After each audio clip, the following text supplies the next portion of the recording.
Hi everyone.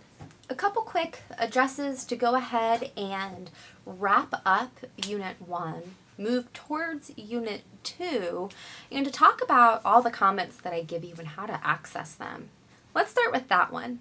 For those of you that have already been able to access the comments from the memo assignment, from the questions that I had you do, you'll notice that first off, I give a lot of feedback. I do that because this is my way to engage with you as a student. It's also because I want to encourage you to continue to think about your writing. Once we've submitted our work, we think that it's done. We get the grade, end of story. But I encourage you to continue thinking about your writing. By doing that, you will become a stronger writer. And I can tell people who've been looking at the comments and making those concerted efforts throughout the semester really grow in their professional writing field. So I encourage you to continue doing that. I've gotten a few emails about how to access those comments. So if you come over to where it says My Grades, you'll come to the grade book. Now if you scroll all the way down, you'll see where it says Unit 1 Final Project. I uploaded a sample document here so we can go through the process together. I will always upload your paper back to you with comments. It'll be this underlined link right here. When you click on that, it should download your paper, and you should see the comments that I've left. Now sometimes you might just see the little yellow dab. If that's the case, I encourage you to look at the top of the paper. If it looks kind of like this, like you're still in a web browser, then you need to hover over the bottom of the page to actually download it to your computer. Once you've downloaded it, it should look like this. Now, if you're still having issues and still just seeing the yellow dabs or comment boxes, you're going to have to right-click on the comments. That's usually not a problem, though. If you have any questions, you can call IT at 786-4646, and they can help you out. Tonight, we have our very final small deadline, which is the Collaborative Experience Project.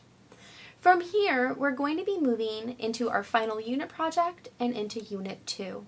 Now, I want to take a minute and talk about the difference between Unit 1 and everything else we do this semester.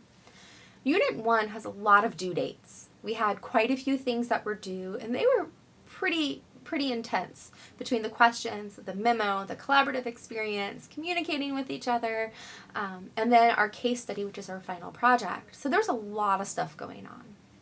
From here on out, though, now that we've laid the foundation, each unit is an actual project. What that means is that there are some soft due dates and some hard due dates. But there's going to be longer periods of time between when an assignment is presented to you and when it's due. So I want to give a sneak preview of Unit 2 so you can get an understanding for what I mean by this. Since our Unit 1 case study, or Unit 1 project, is due Monday at 10 p.m., I will go ahead and open up Unit 2 this weekend. By Saturday, you should see Unit 2 available.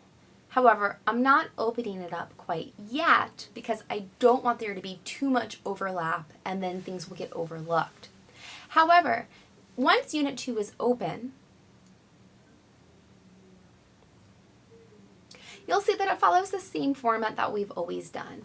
The first week has the assignment sheet, which you should read very carefully, and then I'll have you read something, write something, and watch something.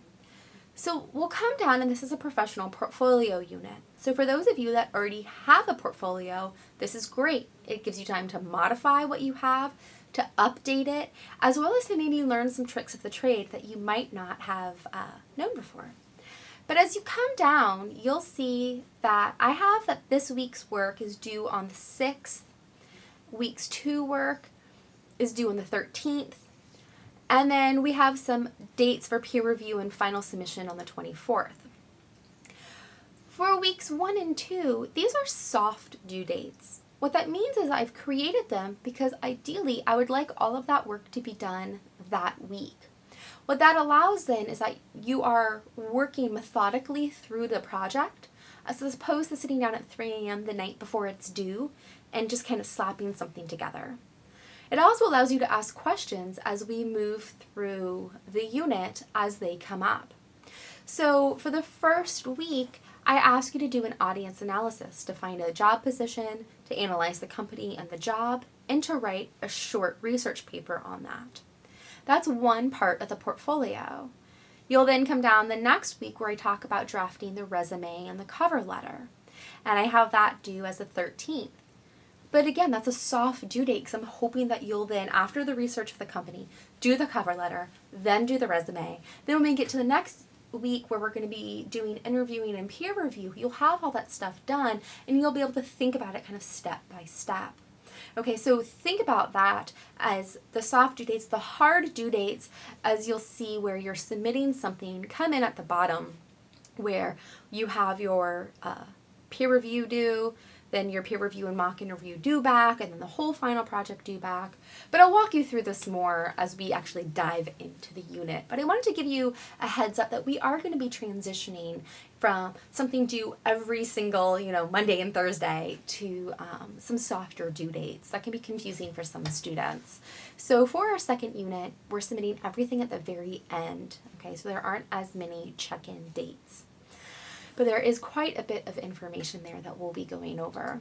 So the final thing that we have working on for Unit 1, if you haven't already done the collaborative experiences, is to add to that, and that's due tonight by 10 p.m. on Thursday, is our Unit 3 project. The Unit 3 project is the case study at the very end of Chapter 14. I want you to do parts 1 and 2, and you'll submit that to turn in papers. That'll be due Monday, February 3rd by 10 p.m. I am going to be out of town next week. I will be attending a conference out of state. So that means I will not be holding office hours. However, that does not mean I'm out of contact.